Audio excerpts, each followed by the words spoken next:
சிங்கப்பூரில் பள்ளி ஒன்றில் ஏற்பட்ட தீ விபத்தில் ஆந்திர துணை முதலமைச்சர் பவன் கல்யாணின் இரண்டாவது மகன் காயமடைந்தார். ஆந்திர துணை முதலமைச்சர் பவன் கல்யாண் மற்றும் அவரின் மூன்றாவது மனைவியான அண்ணா லிஸ்னேவாவுக்கும் கடந்த 2017 ஆண்டு அக்டோபர் 10 பிறந்த குழந்தை மார்க் சங்கர். பவன் கல்யாணின் இரண்டாவது மகனான மார்க் சங்கர் சிங்கப்பூரில் உள்ள பள்ளி ஒன்றில் படித்து வருகிறார். அந்த பள்ளியில் நேரிட்ட தீ விபத்தில் மார்க் சங்கர் மற்றும் மேலும் சில மாணவர்களுக்கு தீக்காயம் ஏற்பட்டதாக கூறப்படுகிறது. மார்க் சங்கரின் கை மற்றும் கால்களில் தீக்காயம் ஏற்பட்ட நிலையில் பள்ளி நிர்வாகம் சார்பில் அவரை அருகில் உள்ள மருத்துவமனையில் சிகிச்சைக்காக சேர்த்ததுடன் பெற்றோருக்கு தகவல் அளித்துள்ளனர். புகையை சுவாசித்ததால் சிறுவனுக்கு உடல்நலம் கடுமையாக பாதிக்கப்பட்டுள்ளதாக தகவல் வெளியாகியுள்ளது. தீக்காயம் ஏற்பட்டு மருத்துவமனையில் சிகிச்சை பெற்று வரும் மகனை பார்ப்பதற்காக பவன் கல்யாண் சிங்கப்பூர் புறப்படுகிறார். தமிழ்நாட்டில் ஆண்களுக்கும் விடியல் பயணம் வழங்குவது குறித்து பரிசீலிக்கப்படும் என அமைச்சர் சிவசங்கர் பேரவையில் தெரிவித்தார்.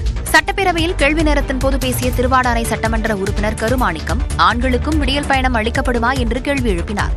இந்த கேள்வியை கேட்டு பேரவையில் சிரிப்பலை ஏற்பட்டது. அதற்கு பதிலளித்த அமைச்சர் அரசின் நிதிநிலை சீராகும் பொழுது பரிசீலிக்கப்படும் என்றார். ஆண்களுக்கு பொறுத்தவரை இலவச பயணம் என்கின்ற அந்த ஆர்வம், உங்களுடைய ஆர்வம் வரவேற்கத்தக்கது. இருந்தாலும் இதுவரை ஒடுக்கப்பட்டவர்களாக இருக்கின்றவர்கள் பெண்கள் அவர்களுடைய வாழ்க்கையிலே முன்னேற்றம் தர வேண்டும் என்பதற்காக தான் மாண்பு முதலமைச்சர் அவர்களுக்கு விடியல் பயணம், கலைஞர் உரிமை தொகை போன்ற திட்டங்களை தந்து வாழ்க்கையில் சமநிலை வருவதற்கு தந்தை பெரியார் அவர்கள் காட்டிய வழியிலே பணியாற்றிக் கொண்டிருக்கிறார்கள். எதிர்காலத்தில் அரசினுடைய நிதிநிலை சீராகின்ற பட்சத்தில் இவையும் கருத்தில் எடுத்துக் கொள்ளப்படும் என்பதை தெரிவித்துக் கொள்கிறேன். சட்டமன்ற உறுப்பினர் கருமாணிக்கம் எழுப்பிய மற்றொரு கேள்விக்கு பதிலளித்த அமைச்சர் சிவசங்கர் தொண்டி பகுதியில் பணிமனை அமைக்கும் செயற்குறிப்பு அரசின் பரிசீலனையில் இருப்பதாக தெரிவித்தார். அந்நிய செலாவணி முறைகேடு தொடர்பாக கோகுலம் சிட்பண்ட்ஸ் உரிமையாளர் கோபாலனை வரும் 22ஆம் தேதி விசாரணைக்கு ஆஜராகும்படி அமலாக்கத்துறை மீண்டும் சமன் அனுப்பியுள்ளது.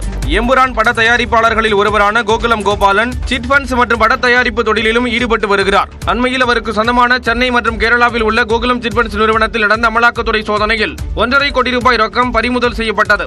வெளிநாட்டில் இருப்பவர்களிடம் ரிசர்வ் வங்கி வகுத்துள்ள விதிகளை மீறி ரொக்கமாக பணத்தை பெற்றதாக அமலாக்கத்துறை குற்றம் சாட்டியிருந்தது. இந்த வழக்கு தொடர்பான விசாரணைக்கு நேரில் ஆஜராகும்படி அமலாக்கத்துறையினர் கோபாலனுக்கு அண்மையில் சம்மன் அனுப்பியிருந்தனர்.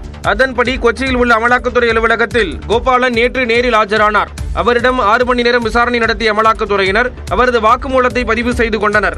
முதற்கட்ட விசாரணையில் கோகுலம் சிட்பண்ட்ஸ் நிறுவனம் முறைகேட்டில் ஈடுபட்டிருப்பது உறுதியான நிலையில் இந்த வழக்கில் கோகுலம் கோபாலனிடம் மீண்டும் விசாரணை நடத்த முடிவு செய்துள்ளனர். அதன்படி வரும் 22ஆம் தேதி நேரில் ஆஜராகும்படி அமலாக்கத்துறையினர் சம்மன் அனுப்பியுள்ளனர். கோகுலம் கோபாலன் அல்லது அவரது தரப்பில் ஒருவர் நேரில் ஆஜராக வேண்டும் என்று அமலாக்கத்துறை அறிவுறுத்தியுள்ளது.